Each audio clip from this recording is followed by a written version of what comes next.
Hello दोस्तों, MG books club में आपका स्वागत है। बुक्स की चैप्टर वाइज समरी के लिए चैनल को सब्सक्राइब जरूर करें। आज हम बात करने वाले हैं you can win by Shiv Khera के चैप्टर नंबर 3 के बारे में। Chapter 3 motivation. ऑथर कहते हैं कि जब आप किसी भी इंसान को पूछेंगे कि सफलता के लिए क्या करना होगा तो वो इंसान आपको सब कुछ बताएगा, पर जब आप उनसे पूछेंगे कि तुम यह करते हो तो जवाब होगा नहीं।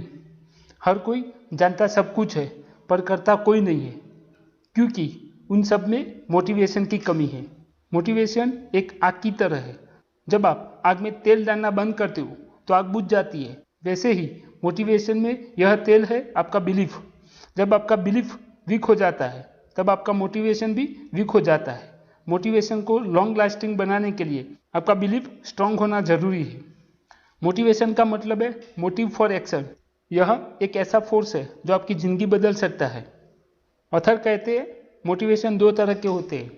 एक होता है एक्सटर्नल मोटिवेशन जो हमें बाहर से मिलता है, जैसे कि पैसे कमाना, फेम कमाना और किसी बात का फियर होना।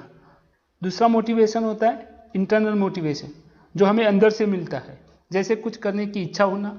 इंटरनल मोटिवेशन केवल सफलता के लिए नहीं बल्कि हमारे खुद के सेटिस्फैक्शन के लिए होता है, जो किसी भी काम को पूरा करने से मिलता है।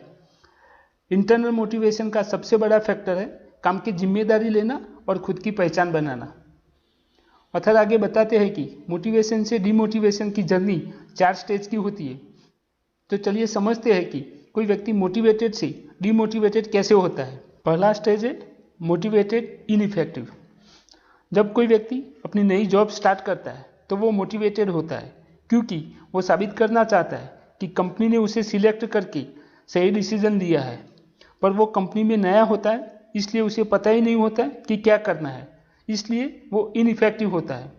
तो यह है मोटिवेटेड इनइफेक्टिव स्टेज, जहाँ पर व्यक्ति मोटिवेटेड तो होता है पर इनइफेक्टिव होता है। सेकंड स्टेज है मोटिवेटेड इफेक्टिव। जब कर्मचारी सीख जाता है कि उसे क्या करना है और वह बड़े उत्साह से और एनर्जी से वो अपना काम करता है, तब वह इस स्टेज में होता है, जिसको बोलते हैं मोटिवेटेड इफेक्टिव।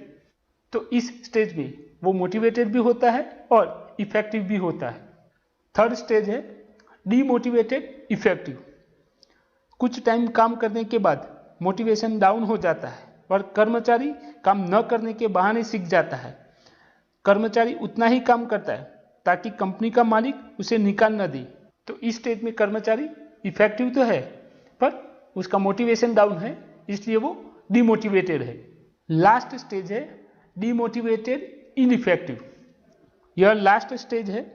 इस स्टेज में न तो कर्मचारी मोटिवेटेड होता है न ही इफेक्टिव होता है, इसलिए कंपनी के मालिक के पास उसको निकालने के सिवा और कोई चॉइस नहीं होती है। तो इस तरह से कोई भी व्यक्ति मोटिवेशन से डिमोटिवेशन की ओर जाता है। थर्ड चैप्टर में इतना ही। नेक्स्ट चैप्टर में फिर से मिलेंगे। तब तक के लिए thank you and good bye.